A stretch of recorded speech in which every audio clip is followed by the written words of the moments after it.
चलो अभी स्टार्ट करते हैं हमारा हिंदी व्याकरण लेसन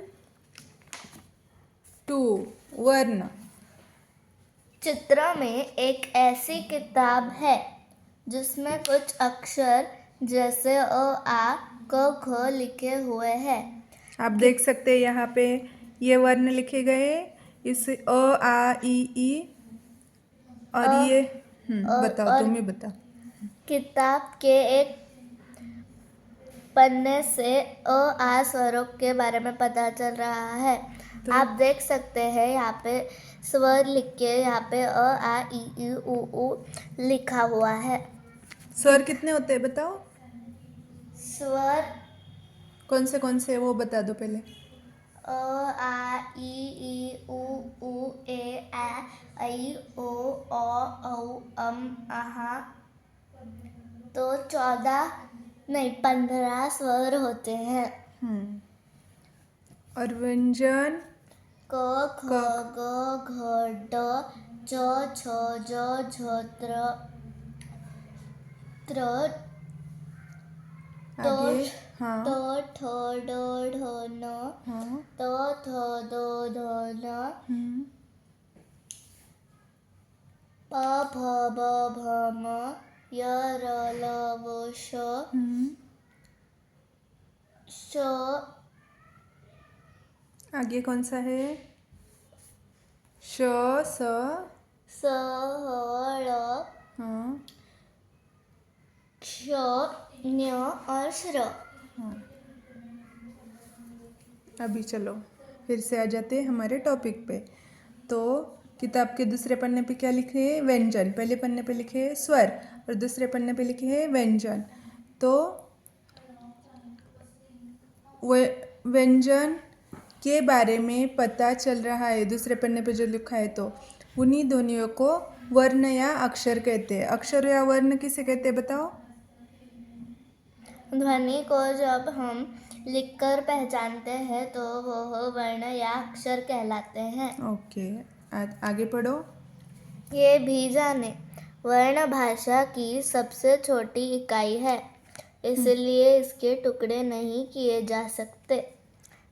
वर्ण जब व्यवस्थित क्रम में लिखे जाते हैं तब वर्णमाला बनती है। हाँ, वर्णमाला कैसे बनती है? जैसे कि क्रम से लिखे, अ आ ई उ ऐसे पूरे क्रम से लिखेंगे तो वर्णमाला कहते हैं। हाँ, जब हमें एक अक्षर बनाना होता है तब हम अलग अलग स्वर और व्यंजनों को मिलाते हैं, व्यवस्थित क्रम में मिलाते हैं तो वह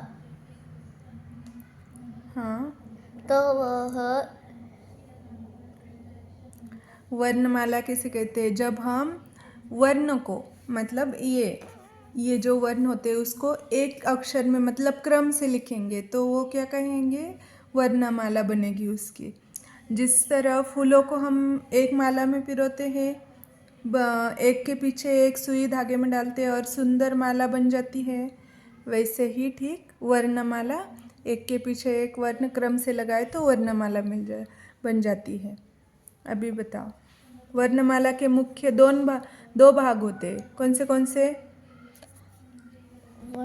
वर्णमाला के 2 भाग है, स्वर और व्यंजन।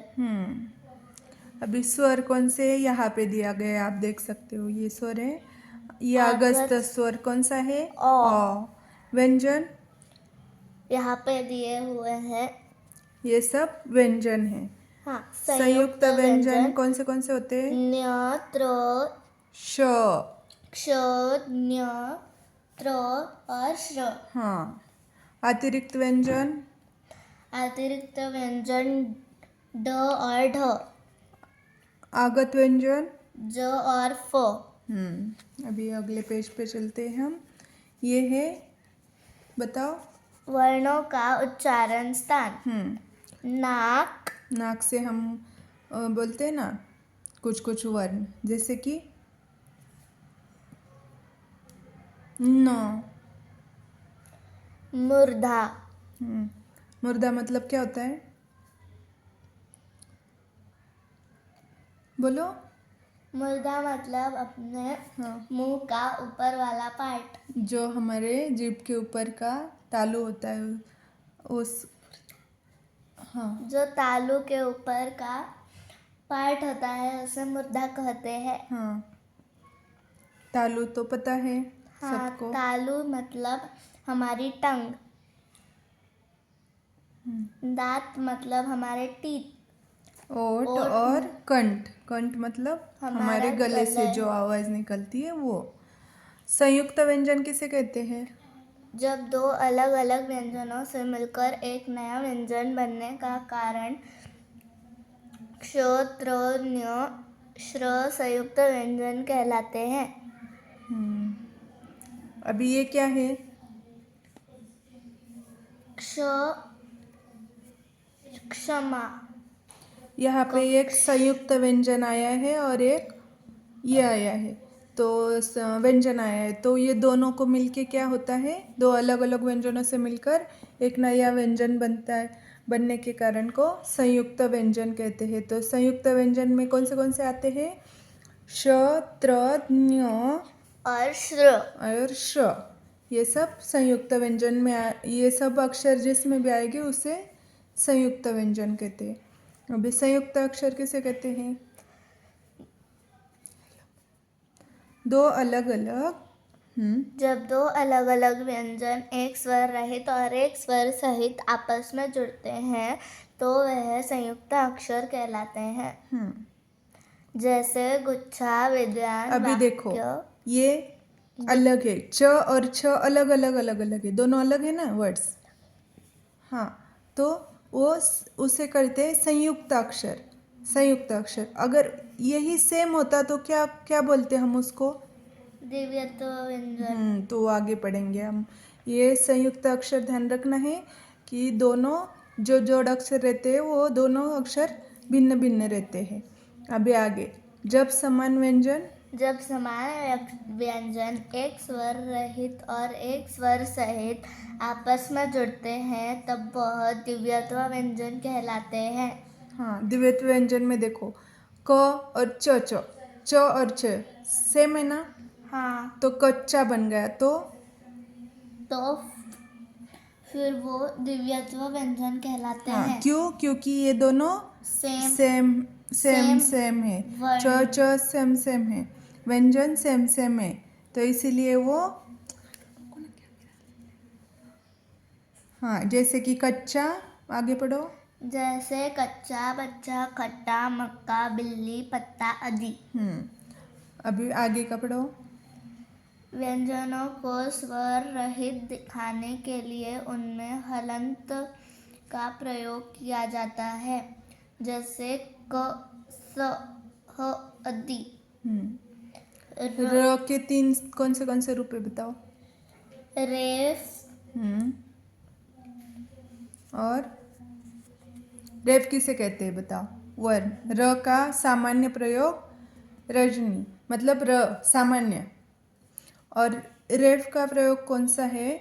जो ऊपर आता है ना, ऐसा करके, जो ऐसे ऊपर आता हाँ, है ये उसे देखो ऐसा वर्ण के ऊपर जैसे आए उसको कहते हैं रेफ। क्या कहते हैं? रेफ। रेफ। जैसे कि देखो सर्प, कर्म, दर्द आदि। यहाँ पे जो ऊपर दी हुई है उसे रेफ ऊपर जो कहते हैं। डंडी दी ऐसी लगाई हुई है गोल, उसे कहते हैं रेफ। वही उसका प्रोनाउंसिएशन कैसे कहते हैं? रो, कर्म, रो, कर्म। अभी ये पदेन। पदेन किसे कहते हैं? पदेन जब र वर्ण के पूर्व कोई व्यंजन स्वर रहित होता है तो उनके पैरों में लग जाता है, उसे पदेन कहते हैं। इसे पदेन कहते हैं। तो चलो देखते हैं हम लोग। पदेन मतलब अभी देखो नीचे जो आता है, जैसे कि ये ट्र को ऐसा आता है और ड और ट्र को ऐसे पदेन आते हैं दो इसमें।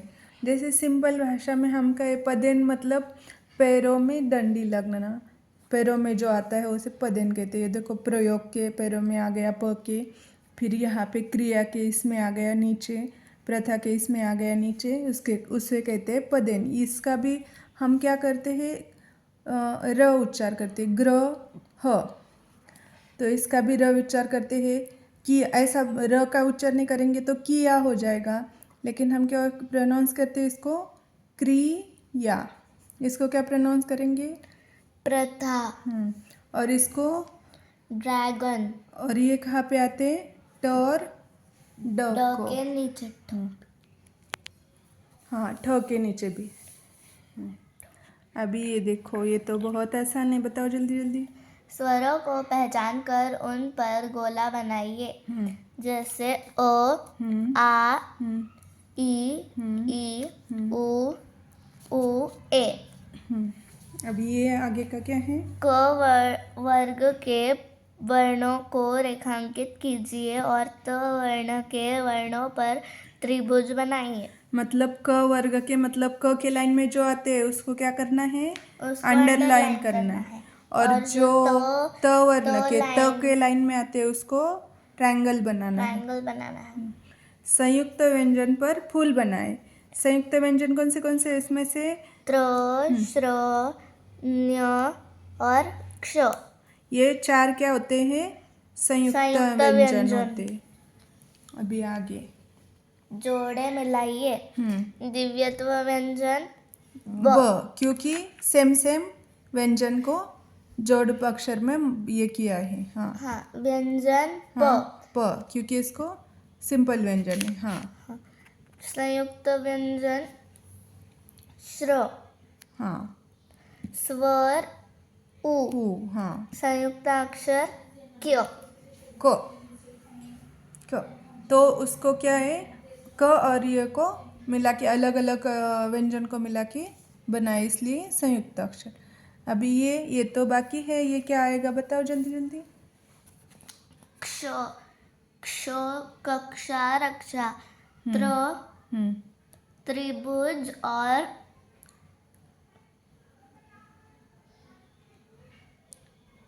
और क्या आएगा, त्रिनेत्र। हाँ, और न्य का आएगा ये क श अ, तो क्या बन गया, श। त र अ त्र, ज त्र अ, तो न्य बनता है इसका, श श्र, र अ श्र। तो श्र से बताओ, श्रावणी और श्रोत्रा। हाँ, और ये, और यहाँ से न्य से ज्ञानी और ज्ञानी, इसे ज्ञ कहते हैं ऐसे तो हिंदी में, ज्ञ, ज्ञानी और ज्ञानी देव, ज्ञानदेव। हाँ, ज्ञानेश्वर, ऐसा भी कह सकते हैं। हाँ, चलो अभी ये बताओ।